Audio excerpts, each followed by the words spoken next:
Joining me now from Capitol Hill is Chief Congressional Correspondent Nancy Cordes. Nancy, you've been speaking with lawmakers all morning. What have you been hearing this morning? Well, most Republicans that we've spoken to say that they are behind the bill. They say that the time has come to go ahead and vote.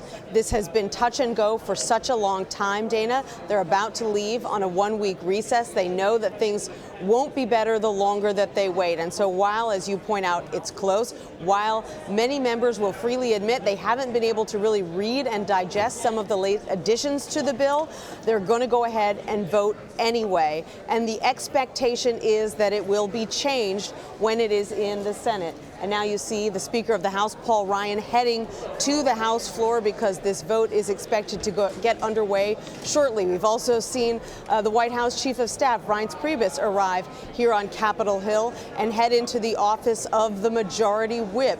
This is the member of Republican leadership who is responsible for counting votes and making sure, Dana, that they have the numbers they need to pass this bill. Nancy, for those of us who don't spend as much time on Capitol Hill as you do, give us some idea, because we do know the vote is coming up, but what's going on right now on the House floor?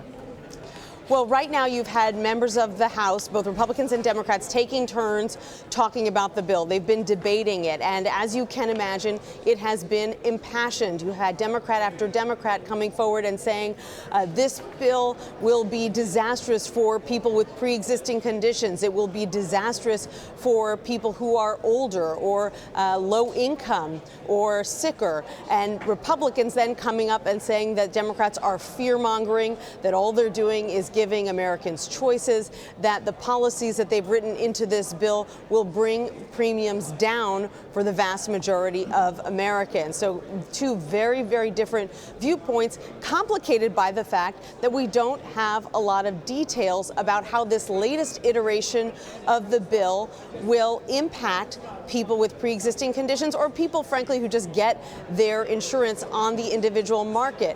There have been some late changes, and Republicans didn't wait to get what's known as a score from the Congressional Budget Office that would normally show how much it's going to cost and how many people might have to go without coverage. The most recent score we have from a couple of months ago said that 24 million people would not have insurance as a result of the GOP plan. Republicans have strenuously argued that that analysis was flawed, but there are some members of their own party who say there's got to be some truth to it and who say that they are voting no because they worry about what the plan will mean for people specifically who have pre-existing conditions. Yeah, and that number, that 24 million that was with the original bill that was proposed, also included a lot of Medicaid recipients who obviously had that from the states as well. I want to go to this idea, though. You had also mentioned earlier that lawmakers haven't seen the final bill, and you mentioned we don't know some of these numbers. This was something that Republicans had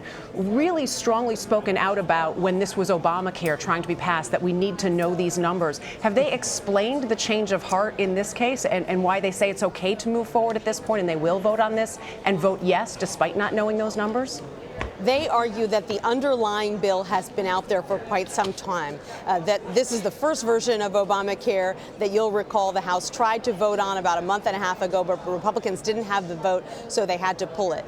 But they have since gone back and made some pretty significant changes, including an amendment that was released just last week that would allow states to opt out of many of Obamacare's protections for insurance recipients. Protections that say, for example, that insurers have to cover some basics like hospitalization and maternity care and emergency room services. That was something that Obamacare put into place because Democrats felt that there were some crappy plans, if you will, out there that only covered certain things, and people didn't realize until they got sick that they didn't have the coverage that they thought they had. Republicans take a different tack. They say, look, if you mandate that insurance companies cover everything for everybody, then people's premiums are going to become unaffordable. And some people don't want all that coverage. So what this new amendment does is say it's up to states to decide whether they want to let insurance companies opt out of some of those protections, including the protection that requires insurance companies to charge people the same amount whether they have pre-existing conditions or not. Now, Another thing this amendment does is to say to the states, if you do that, you're going to have to create these high-risk pools, and we'll give you some federal funds to do it, to help people who see their premiums go way up. But Democrats are arguing these high-risk pools haven't had a great track record, that it would cost a lot more money than Republicans are putting into this amendment. And once again, members have only been digesting this since last week. So I spoke to some Republicans just this morning, asked them, have you had a chance to read this yet? They said, well, I'm actually going back to my office to read it right now. So clearly, this is a last-minute vote that people are taking. Republicans feel that they need to act now before, their members go home for a one-week recess, hear from constituents who might be worried about pre-existing conditions.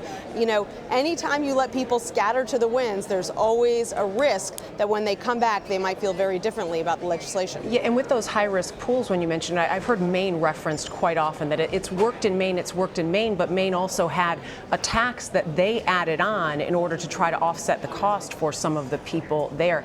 Any discussion along those lines, or am I already 5 steps ahead at this point?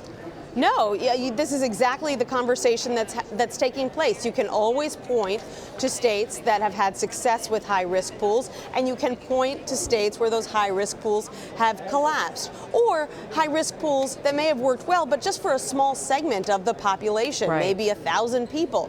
Well, you've got a lot more than 1,000 people in any given state who have pre-existing conditions. Now, what some Republicans have argued is all of this is moot because, A, a lot of states aren't going to ask for these waivers anyway because it's just too much work for them to have to set up these high-risk pools.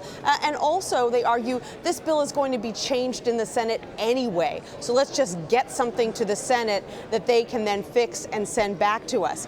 The reason that some Republican moderates don't like that argument is because they worry about what this could mean for their electoral future, because they vote for something that they worry could have a negative impact on pre-existing conditions. They know that Democrats will run ads against them to that effect, and then the bill gets changed anyway to something that they like better. So there's a lot of horse trading going on behind the scenes between Republican leadership and these members who have been on the fence. The Vice President of the United States was here on Capitol Hill Monday, Tuesday, Wednesday, meeting with individual members, listening to their concerns, talking them through this decision because this is so important to Republican leaders. Yeah, you mentioned the Vice President. What about the President? Is there any indication as to what kind of impact he's had on moving this bill forward within the last week, and especially since yesterday with that $8 million, that amendment that we heard about for people that would be in those high-risk pools? He's definitely talked to wavering members one-on-one. He's got a lot of influence. He's the President of the United States, the head of the party. He can be a very forceful negotiator when he wants to be. But the policy details at this point have really been left up to members of Congress. The White House was more involved early on the details, on what was going to go into this health care package. But over the past few weeks, they have really ceded that to members of Congress themselves because they know that Republican leaders have a very delicate negotiation process on their hands whereby anything that they do to satisfy conservatives could end up scaring off moderates. And right. It's really much easier for those negotiations to be taking place here on Capitol Hill rather than to have a whole bunch of side negotiations going on with the White House as well. I know we have potential changes in the Senate, but the way it stands right now, there's still an exemption for members of Congress and their staff. So should we expect them to not be impacted by this bill? So this has been a real stumbling block for a lot of Republicans who say that they don't like the fact that this measure is in the bill that basically exempts members of Congress and their aides from these waivers to Obamacare's coverage. But they say they have no choice, that because of the rules in the Senate, the way that they work, they had to put that in there and they cannot strip it out. They know it looks bad. They know it looks like they're saying we want Obamacare protections for ourselves, but not for the rest of the country. But there's just nothing they can do about it at this point. It's the way that the political process works.